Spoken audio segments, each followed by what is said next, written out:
বরের মনটা কদিন ধরে ইলিশ ভাপা করছে, তাই টুক করে বাজার থেকে নিয়ে চলে আসলো ইলিশ মাছগুলো।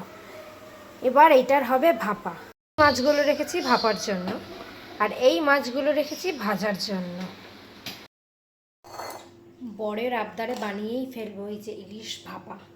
এখানে ইলিশ মাছটা একদম পরিষ্কার করে ধুয়ে রেডি করে নিয়েছি। একটা মিক্সিং বলে নিয়েছি কিছুটা সাদা সর্ষে, কালো সর্ষে, লঙ্কা আর অল্প পোস্ত। আর এখানে গার্নিশিংয়ের জন্য পরে মানে মিক্সিং ইয়েতে দেবো, ওই ব্যাটারটার ইয়েতে। আর এখানে নিয়েছি বাটি, মানে মাইক্রোওভেন প্রুফ একটা বোল, যেহেতু এটা আমি মাইক্রোওভেনে করব। আমি এই মিক্সিং বলে হলুদ আর নুনটাও একসঙ্গে পেস্ট করে নেব, যাতে কোনো তিতোটা না হয়। এবার আমি এই মাইক্রোওভেন বোলটার মধ্যে দিয়ে দেব সর্ষে পোস্ত যেটা বাটাটা, ওটা।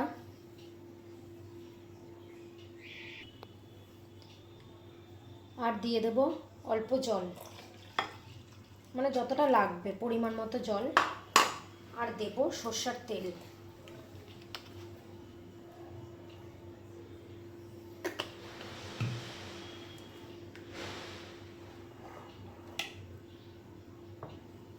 আর এরপর দিয়ে দেবো একে একে মাছগুলো।